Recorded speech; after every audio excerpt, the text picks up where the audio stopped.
Radhe Radhe. Episode 291। मेरे होठों से लगते हुए मेरे जिस्म के अंदर तक समाई हुई है एंड दानिश का पागलपन। अब आगे। तभी सुधा आगे बोली, मैं तो चाहती हूँ वो एनजीओ के काम में जल्द से जल्द हो जाए। मैं तो अथर्व से भी कह दिया है कि वो भी ये काम जल्द करवाए। हालांकि अथर्व को मेरे इरादे नहीं पता, लेकिन मैंने अथर्व से बोल दिया है कि वो भी इस अंतरा की उसमें मदद करे, जिससे जल्द से जल्द उसका एनजीओ बन जाए और वो इस कंपनी से बाहर निकल जाए और फिर मैं इस कंपनी पर अपना राज कर सकूं। और अब वो बेवकूफ़ लड़की उस एनजीओ में ही अपना सारा टाइम दे रही है और इधर मैं उस भारद्वाज कंपनी को अपने नाम करने की पूरी कोशिश कर रही हूँ और बहुत जल्द मैं उसे वापस से हासिल कर लूँगी, जिसमें वो और ना उसकी पति कोई कुछ भी कर पाएगा। ये सुनते ही अंतरा की पकड़ एकदम से बॉटल पर कस गई और वो हैरानी से बस सुधा को देखकर रह गई। तभी सुधा के कॉल पर उधर से किसी ने कुछ कहा। इसके बाद सुधा ने फिर कॉल कट करते आखिर में बोली, ठीक है, जैसे कि उसकी कुछ खबर मिलती है मैं तुरंत तुम्हें बताऊंगी। ये कहकर सुधा मुस्कुराते हुए कॉल कट कर दी। वहीं कॉल कट कर होने के बाद अंतरा तुरंत अपने सेंस में आई और वो दरवाजे से थोड़ा दूर हटते हुए मन ही मन बोली, मेरे पीठ पीछे ये सब हो रहा है और मुझे इसकी खबर तक नहीं, और मैं वहाँ अपने एनजीओ के काम में इतनी ज़्यादा डूब चुकी थी कि मुझे यह भी पता नहीं चला कि आंटी मेरे पीछे ऐसी साजिश कर रही हैं। वो भारद्वाज कंपनी मेरे पापा की इकलौती कंपनी थी जिसे मैं आंटी जैसे गलत हाथों में तो बिल्कुल भी नहीं जाने दे सकती। ये सोचते हुए अंतरा को अचानक से दानिश की सारी बातें याद आने लगी और उसे ये भी याद आया कि एनजीओ का काम तो अब उसका रुक चुका था क्योंकि उसकी ज़मीन को दानिश ने अपने कब्जे में कर लिया था। यह सोचते हुए अचानक से अंतरा एकदम हैरान रह गई और फिर अपने होठ काटते हुए धीरे से बोली, कहीं दानिश इस वजह से तो मुझे भारद्वाज कंपनी में रहने के लिए नहीं कह रहे थे क्योंकि उन्हें पता हो कि उस कंपनी के लेने के लिए कितने सारे लोग पीछे पड़े हुए हैं और मैं अगर उस एनजीओ पर ध्यान दूंगी तो वो कंपनी सुधा आंटी जैसे गलत हाथों में चली जाएगी और मैंने ही उन्हें गलत समझ लिया और उन पर इतना ज़्यादा गुस्सा कर दिया। अब मैं क्या करूं? ये कहते हुए तभी अंतरा को कुछ समझ आया और वो गहरी सांस लेकर गुस्से से सुधा के कमरे के अंदर आई। वहीं अचानक से गेट खुलने से सुधा गुस्से से जैसे ही पलटने को हुई तो ये क्या बदतमीजी है, गेट नॉक करके नहीं आया जा सकता। वो अभी ये बोल ही रही थी कि उसके सामने खड़ी अंतरा को देखकर वो हैरान रह गई। सुधा एक पल के लिए घबरा गई और फिर अपने आप को नॉर्मल दिखाते हुए बोली, तू यहाँ क्या कर रही है? वहीं अंतरा गुस्से से सुधा को देखते हुए बोली, काफ़ी अच्छी साजिश रची है आपने, लेकिन अफसोस उस साजिश को मैं कभी कामयाब नहीं होने दूंगी।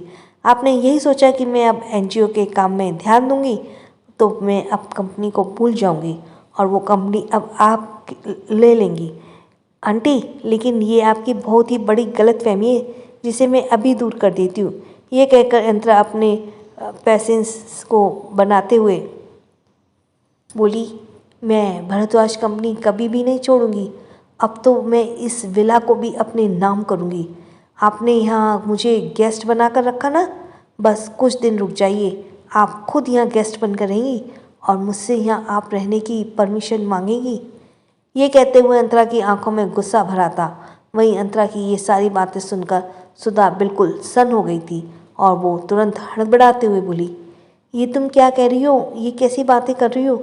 जिस पर अंतरा गुस्से से बोली, बस अब एक शब्द मत बोलिए, मुझे सब पता चल चुका है कि आप किस तरह की हैं और आप ही हैं जो मेरी कंपनी के पीछे पड़ी हुई हैं आपने गलत इरादों से पूरा करने के लिए, लेकिन आपके गलत इरादे कभी मैं पूरा नहीं होने दूंगी।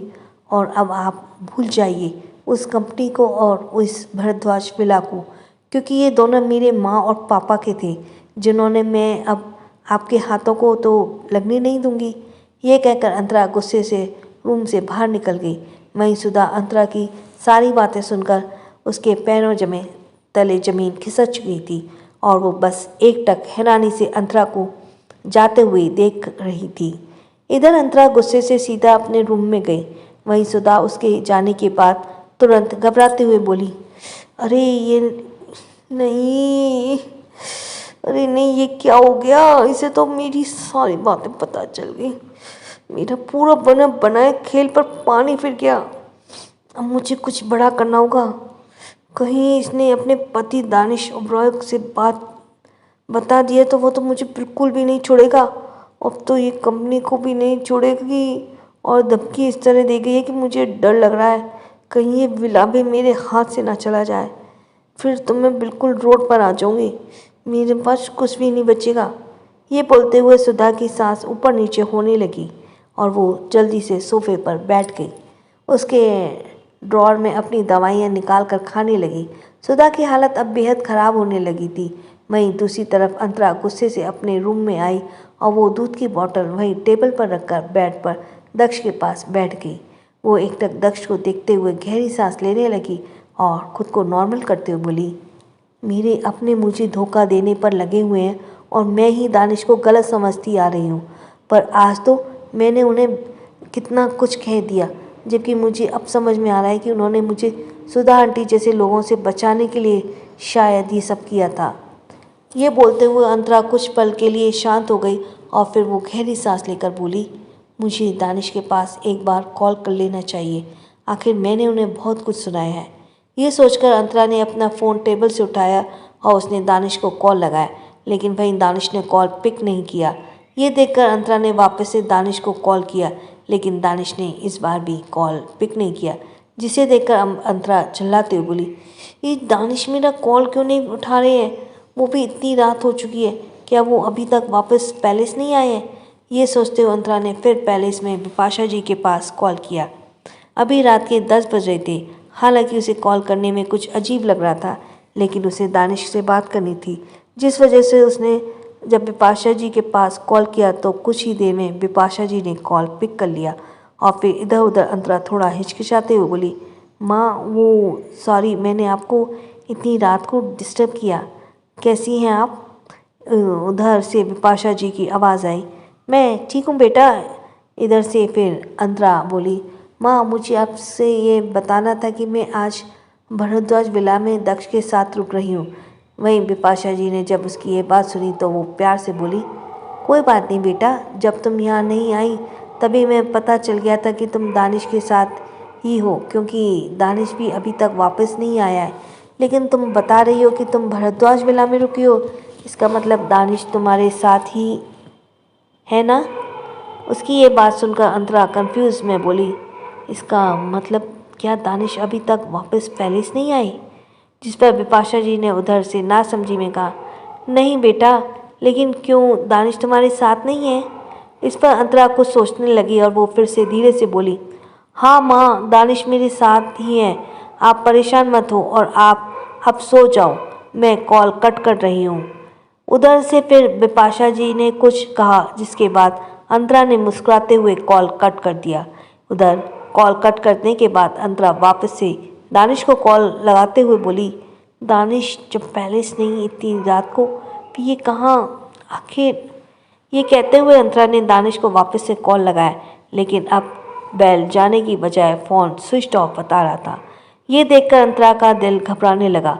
उसे इस वक्त दानिश की काफ़ी ज़रूरत थी। उसे दानिश से बात करनी थी, लेकिन अब उसका फ़ोन स्विच ऑफ आ रहा था। अंतरा ये देखकर बेड से उठकर रूम में इधर उधर टहलने लगी। तभी उसे कुछ समझ आया और उसने वापस से अपने फ़ोन में किसी का नंबर डायल किया। इधर से कुछ ही देर में कॉल पिक हुआ और वो उधर अंतरा बोली, हेलो ऋतिक, क्या आप दानिश के साथ हैं? क्या आपको पता है वो कहाँ है? वहीं ऋतिक, जो इस वक्त अपने स्टडी रूम में था और फाइल्स पढ़ रहा था, वो अंतरा की बात सुनकर एक नज़र टाइम देखते हुए फिर बोला, दानिश क्या अभी पैलेस नहीं गया? लेकिन ऑफिस ओवर तो कब के ख़त्म हो चुके हैं और वो दोपहर के बाद से ऑफिस नहीं आया था। ये सुनकर अंतरा अपने सर को हाथ रखते हुए बोली, फिर ये कहाँ चले गए? अभी तक पैलेस भी नहीं आए और मेरा फ़ोन भी नहीं उठा रहे। अब तो उनका फ़ोन भी स्विच ऑफ आ रहा है। क्या आप बता सकते हैं कि वो कहाँ होंगे इस वक्त? ये सुनकर उधर से शिवम कुछ देर तक शांत रहा और उसके बाद फिर उसने अंतरा से कुछ बताया और फिर ये सुनकर अंतरा ने बिना आगे ऋतिक को कोई बात जान कॉल कट कर दिया। कॉल कट हो जाने के बाद अंतरा ने एक बार दक्ष को देखा और गहरी नींद में सो रहा था, जिसे देखने के बाद अंतरा कुछ सोचकर रूम से बाहर निकल गई। वो रूम से बाहर आई तो वहाँ एक मेड अपने सर्वेंट क्वार्टर में जा रही थी। मेड को देखकर अंतरा ने उसे रोका और बोली, आंटी क्या आप मेरे बेटे की हेल्प कर सकती हैं? मेरी छोटी सी हेल्प चाहिए आपसे। जिस पर उस मेड ने रिस्पेक्ट के साथ, जी मैडम बताइए। जिस पर अंतरा ने अपने रूम की तरफ इशारा करते हुए कहा, अंदर मेरा बेटा सो रहा है और वो बीच बीच में जाग जाता है, तो क्या आप कुछ देर के लिए उसके पास रहेंगी? मुझे कुछ काम है, इसलिए मैं बाहर जा रही हूँ, बस मुझे थोड़ी देर लगेगी। आप तब तक प्लीज़ उसके पास रुक जाएगी। यह सुनकर वो मेड सर हिलाते हुए बोली, जी मैडम आप जाइए, मैं उसका ख्याल रख लूँगी। ये सुनकर अंतरा स्माइल करते हुए अपना सर हिलाई और फिर अंतरा भारद्वाज विला से बाहर निकल गई। इधर वो मेड दक्ष के रूम में चली गई। वहाँ अंतरा बाहर निकलकर अपनी कार के पास आई और उसे ड्राइविंग आती थी। अंतरा ड्राइविंग सीट पर बैठ कुछ ही देर में वो कार लेकर वहाँ से निकल गई। इधर अथर्व जो अपने रूम की बालकनी में खड़ा था, उसने इतनी रात को अंतरा को कहीं जाता हुआ देखा तो उसे देखते हुए अथर्व ने मन ही मन कहा, ये किट्टू इतनी समय कहाँ जा रही है? ये सोचते हुए अथर्व ने किसी को कॉल किया। वहीं दूसरी तरफ एक बार क्लब काफ़ी फेमस बार था। वहीं काफ़ी ज़्यादा हाई स्टैंडर्ड लोग आते थे। उस क्लब के बाहर काउंटर एरिया पर इस वक्त वहाँ पर 2 इंसान बैठे हुए थे और वहीं सामने बैठे इंसान अपने वाइन के ग्लास को बाहर काउंटर पर रखते हुए बोला, दानिश अभी और कितना पिएगा? तुम्हें घर जाना नहीं है? वहीं सामने बैठा दानिश, जिसकी ब्लैक शर्ट की 3 बटन खुली हुई थी, जिसके बाल पूरे मैसी थे और आंखें ड्रिंक बनने से पूरी लाल हो चुकी थी, वो अपनी वाइन ग्लास को धीरे से टोस्ट करते हुए टेढ़ी मुस्कान के साथ बार काउंसिल पर अपने हाथ को फैलाते हुए बोला, मेरे पास कोई घर नहीं है, मैं बेघर हो चुका हूँ। दानिश की ये बात सुनकर शिवम उसे अजीब नज़रों से घूरते हुए बोला, ओह तो अंतरा कौन है फिर?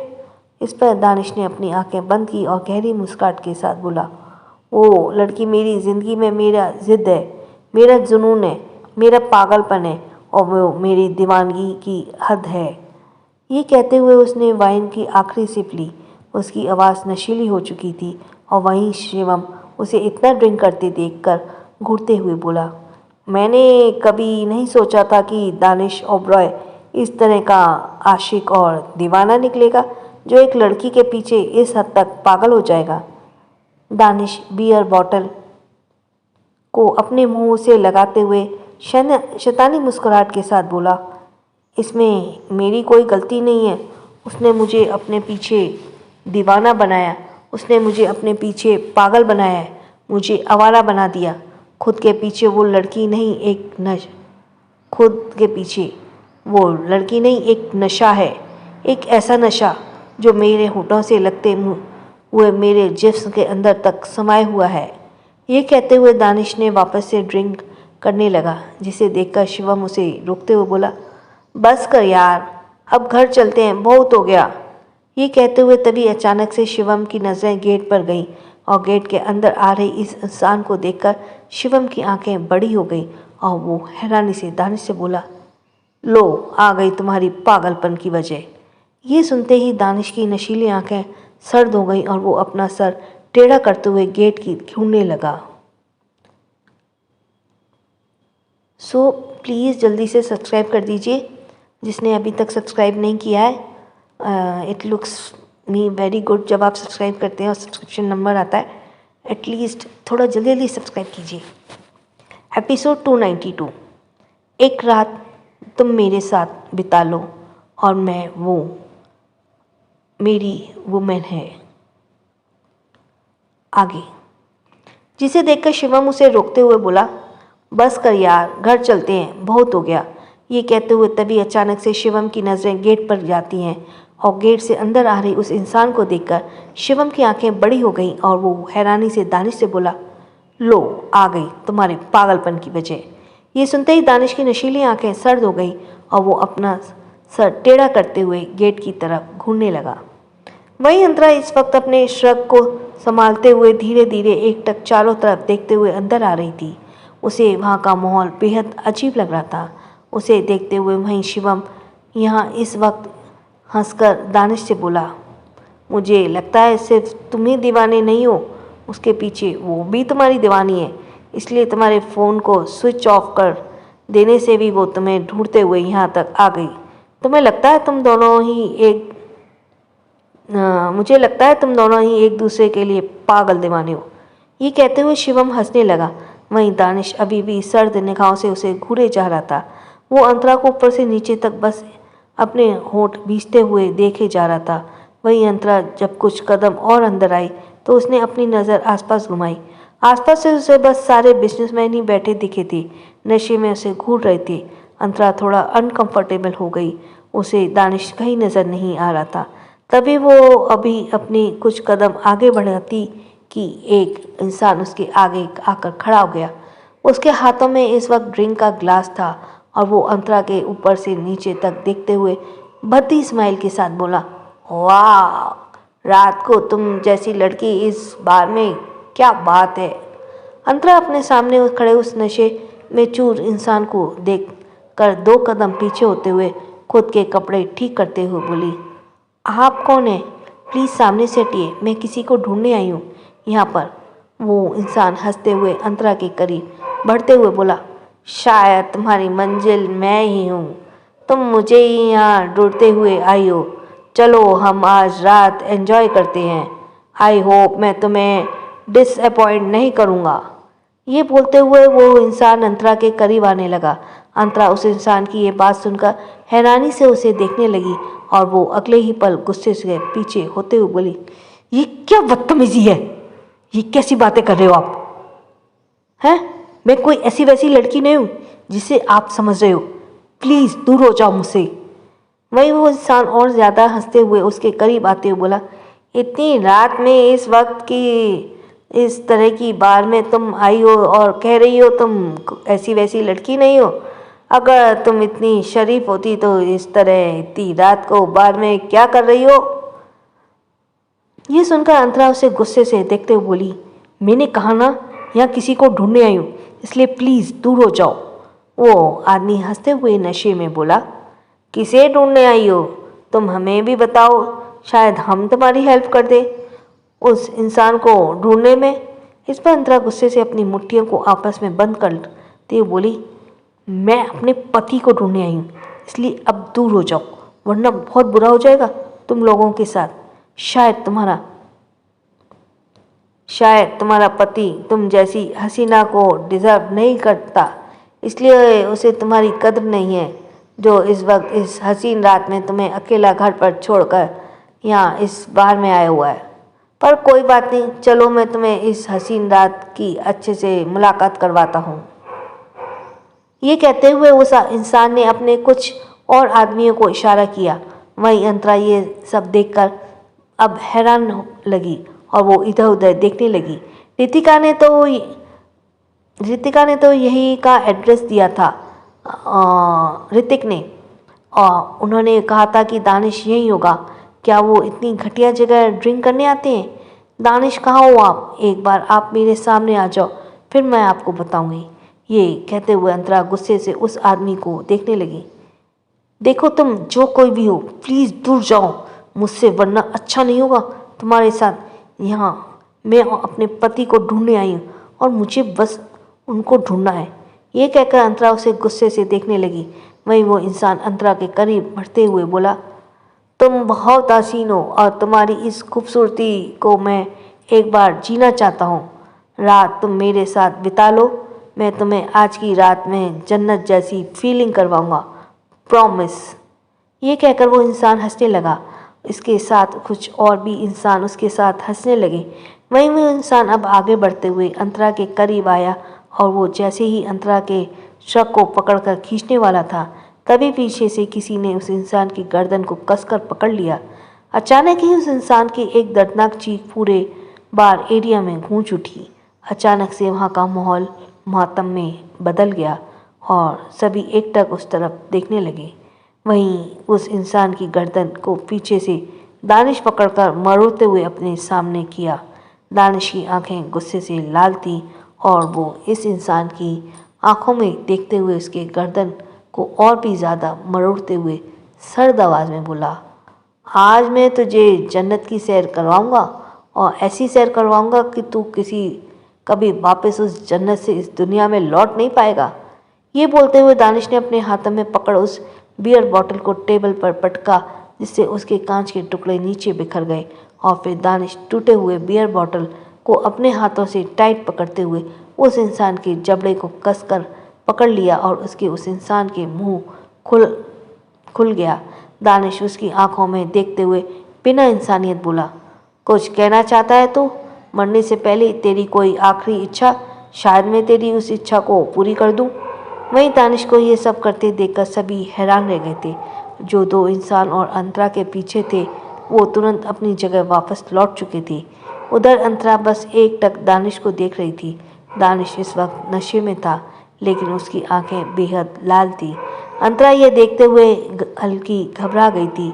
वहीं वो आदमी दानिश से चीखे जा रहा था। दानिश के जबड़े की पकड़ इतनी ज़्यादा टाइट हो गई थी कि उस आदमी को महसूस हुआ कि उसका जबड़ा टूटकर नीचे गिरने जाएगा। वहीं दानिश और भी ज़्यादा अपनी पकड़ कसते हुए टेढ़ी मुस्कुराहट के साथ बोला, मेरी हसीना को पाने का ख्वाब तेरा अब ख्वाब ही रह जाएगा। यू नो वॉट, तूने अभी जिसे अपने साथ जन्नत देखने के सपने देखे थे वो मेरी हसीना है, वो मेरी वुमेन है, वो मेरी बीवी है। अब तूने दानिश ओबराय की वुमेन के साथ फ्लर्ट करने की कोशिश की, उसके साथ रात बिताने की बात की, तो अब मेरा फ़र्ज़ बनता है कि मैं तेरा नामो निशान इस दुनिया से मिटा दूँ। ये कहते हुए दानिश किसी डेविल की तरह ज़ोर ज़ोर से हंसने लगा। वहीं वे सुनकर दो आदमी तुरंत दर्द से तड़पते हुए बोला ये तुम सही नहीं कर रहे हो दानिश ओबराय, तुम हर बार अपनी मर्ज़ी नहीं चला सकते। बिजनेस वर्ल्ड में तुम्हारी मर्ज़ी चलती है, उसे हम बर्दाश्त कर लेते हैं, लेकिन तुम यहाँ अपनी मर्ज़ी नहीं चला सकते। तुम मुझे मार नहीं सकते। अगर मैं मरा तो तुम सोच लेना कि तुम कभी चैन से नहीं जी पाओगे और मेरे आदमी और मेरा बेटा कभी तुम्हें चैन से जीने नहीं देंगे। ये सुनकर दानिश किसी शैतानी की तरह ज़ोर ज़ोर से हंसने लगा। उस बार एरिया में उसकी हंसी काफ़ी डरावनी लग रही थी। अंतरा बस एकटक दानिश को देखे जा रही थी। वहीं दानिश हंसते हुए बोला, ओह रियली, तो मुझे धमकी देने की औकात रखता है? तेरे अंदर इतनी भी औकात है कि तू मुझे धमकी दे? तू तो आज मरेगा ही और साथ में तेरा खानदान भी जाएगा। और जहाँ बात रही तेरे बेटे की, तो मैं जब उसके बाप से नहीं डरता तो उससे क्या डरूंगा? By the way, you are lucky कि तुझे दानिश ओबराय के हाथों से मौत मिल रही है। ये कहते हुए दानिश ने अपने हाथों की पकड़ टूटी हुई बियर बॉटल को सीधे उस इंसान के खुले हुए मुंह में डाल दिया और वो गहराई से उसे कांच की बोतल को उसके मुंह के अंदर तक डालने लगा। इस इंसान को बेतहाशा दर्द से चीख गूंजने लगी। उसके मुंह से खून ही खून उतरने लगा। वहीं इतना खतरनाक भयानक नज़ारा देखकर वो तुरंत चीखते हुए अपनी आंखों पर अपना हाथ रख ली। वहीं इंसान ने मुंह के अंदर दानिश उस कांच की बोतल को घुसाई जा रहा था और वो इंसान बस तड़पते हुए इधर से उधर कसमसा रहा था। वहाँ मौजूद सारे इंसान ये देखकर दंग रह गए थे। सबका शरीर अब कांपने लगा था। वहीं दानिश ने उस कांच की बोतल को उस इंसान के मुंह से सीधा आर पार कर दिया और अब इस इंसान के मुंह के अंदर वो पूरी तरह घुस चुकी थी और उस इंसान के पूरे शरीर पर खून ही खून था। अगले ही पल दानिश ने एक लात उसके पेट पर मारा और वो इंसान दूर चीखते हुए दीवार से जा लगा। उस इंसान के अंदर अब कोई जान नहीं बची थी और वो अपनी आखिरी सांसें लेते हुए दानिश की आंखों में देखने लगा। तभी दानिश ने अपने कमर के पीछे से गन निकाला और उसे सीधे उस इंसान के माथे पर पॉइंट करते हुए डेविल स्माइल के साथ बोला, हैप्पी डेथ नाइट। ये कहते हुए दानिश इंसान के माथे पर सीधे गोली मार दी और वो इंसान वहीं अपना दम तोड़ दिया। इधर गोली की आवाज़ सुनकर अंतरा होश में आई और वो तुरंत अपने हाथों से अपना चेहरा ढक ली। उसका शरीर कांप रहा था और उस इंसान की चीखें सुनकर वहीं दानिश ने लगातार उस इंसान पर गोलियां चलाई, जिससे देखकर फिर शिवम उसके पास आया और उसे रोकते हुए बोला, बस कर भाई, मर गया है वो, अभी और कितना मारेगा तू उसे। दानिश बिना किसी परेशान के उस इंसान को एक नज़र देखता और फिर हल्के से नशे में बोला, इसके खानदान की कुंडली निकलवा लो, मैं भी देखता हूँ कौन है इसका बेटा और क्या उखाड़ लेगा मेरा। ये कहते हुए दानिश फिर अंतरा को देखने लगा। अंतरा इस वक्त डर से अपना चेहरा को छुपाए खड़ी थी। दानिश उसके करीब आया और एक झटके से उसके अंतरा के हाथों को पकड़कर उसके चेहरे से अलग किया और उसके हाथों को मोड़ते हुए सीधे उसके कमर से लगाकर उसके चेहरे के ऊपर किया। अंतरा की आंखों में डर साफ दिख रहा था। दानिश उसकी आंखों से डर देखकर गहराई से मुस्कुराते हुए बोला, I love you the way you are afraid of me. मुझे पसंद है तुम मुझसे डरती हो। मुझे तुम्हारी आंखों में ये डर देखकर काफ़ी सुकून मिल रहा है। हे सिली गर्ल। अंतरा घबराते हुए दानिश को देखे जा रही थी। तभी उसकी नज़र दानिश के ब्लैक शर्ट पर गई जहाँ खून के धब्बे थे। ये देखकर अंतरा और भी ज़्यादा घबरा गई और वो खुद को छुड़ाते हुए बोली, ये सब आपने क्यों किया? आप ऐसे कैसे हो सकते हैं? उसके साथ आप इतनी बुरी मौत किसी को नहीं दे सकते। क्या आपको दिखाई नहीं दिया कि वो कैसे चीख और तड़प रहा था? ये कहते हुए अंतरा अपने आप को छुड़ाने लगी।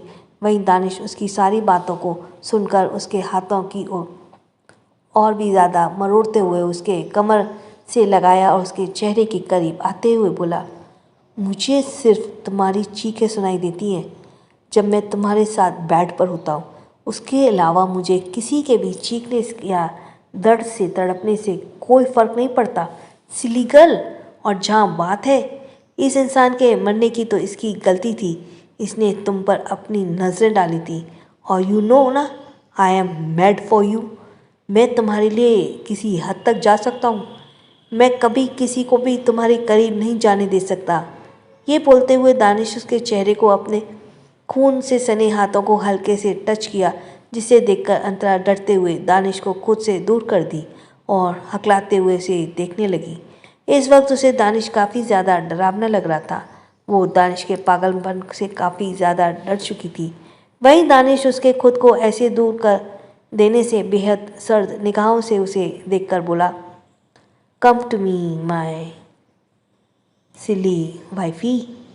ये कहते हुए दानिश ने अपनी आंखें बंद की और इस वक्त वहाँ चारों तरफ सब उन्हें देख रहे थे। अगले ही पल दानिश ने अपनी आंखें खोली और उसने एक नज़र शिवम को देखा।